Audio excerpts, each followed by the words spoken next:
This is Tom Dillon, the Lifetime Liberal, and today is Tuesday, August 23rd, 2016, and the title of this rant will be China increases its military involvement in Syria. Oh joy. So now we have China, which has been supplying arms and has been training Syrian government forces for a long time. They have indicated that they are going to up that. Even though they are not going to be involved militarily in the current civil war. They are going to be involved more in what I would call the hopeful, peaceful transition to Syria.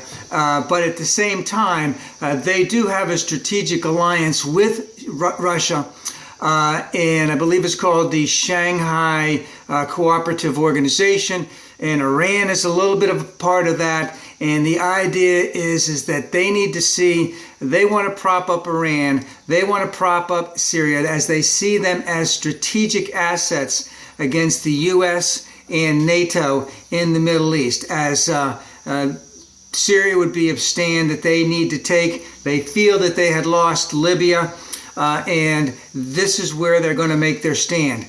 Now, China is doing this for a whole host of reasons. Russia is doing this for a whole host of reasons. They have their agenda. The United States has their agenda. Syria has their agenda. Turkey has their agenda. Saudi, on and on. And it's not going to be easy to get a peaceful settlement that's going on in there. Perhaps China would actually help, even though they're looking out after their own best interests. And in some ways, it's a little bit strange that they're aligning with Syria and Iran, which basically represent 15% of the Muslim population worldwide, so to speak, in terms of they are Shia Muslims, whereas when you start with Morocco, go all the way across northern Africa, all the way to Saudi Arabia, it's all Sunni Muslims. But they have their reasons. And they're going to keep doing that for Syria. And again, this is a clear indication also is that the United States is not going to be the final arbiter as to what's going to happen in Syria, because they will make the push that Assad must stay in power, and then there'll be some type of transition. Don't know if it's even going to be a democracy, and Assad is going to get out scot-free. That's really what's actually going to happen. That's how it's going to happen. Now, another reason why China is getting involved in this more is that they have on their western border, which is part of China, they have about 40 million Muslims, and they have a smaller sect of Muslims. I can't even pronounce their name. Uyghurs. About 12 million of them, and a number of them are now fighting with the terrorists in northern Iraq and Syria. And of course, China wants to quell this there, and so that those terrorists don't go back to those ethnic regions in western China and cause additional potential terrorism going on there. So they have a strategic reason for that. Another reason could also be that it's pushback against the United States, because there was a recent decision in The Hague saying that China did not have exclusive rights to a lot of the territory which they claimed in the South China Sea. So, yeah. So I understand that the U.S. is going to be sending a fleet near there or close to there, or maybe they've sent something through there just to sort of flex the muscle. And China doesn't want that. China wants to run the entire South China Sea to its own will.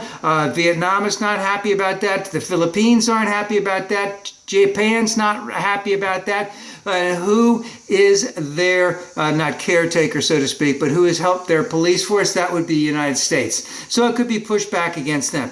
And of course, Russia wants to continue to flex its muscles. And then a side note about that, as long as we can keep that oil prices down as much as we can, that hurts Russia, because that's their only claim to fame. They're basically a petrostate. So the more we can keep the price of gas down, then the more that hurts Russia and technically helps us. So I want to bring up a couple other things just real quick. Just what's been going on lately is that there's a lot going on in the Middle East. You don't hear a lot about it, but recently they had the coup attempt in Turkey, and after that, Putin and the president of Turkey, who is a member of NATO, had their little come-together moment. They're now in agreement, and they've strengthened their ties. And because of that, possibly, Syria just last weekend bombed a Kurdish city in northeastern Syria, indicating that the Syrian government wants to get rid of the Kurds, and the Turks aren't going to do anything to quell that. That's okay with them. All right. In Saudi Arabia bombed a peaceful demonstration in the main capital city of Yemen, basically saying F you to all the Yemenis because they're doing their own ethnic cleansing in Yemen. Yemen is a very poor country. We billions of dollars to return to clean up everything that has been lost there, and of course. Even before then, remember, the United States pulled out of Yemen at one point in time, and before the rise of ISIL and Daesh, the United States had always claimed that the Al-Qaeda had the stronghold in that area of Yemen. I can't remember what the term for that was, but that was always a big ground for terrorism. And now the Saudi Arabia is using U.S. armaments to bomb civilians in Yemen.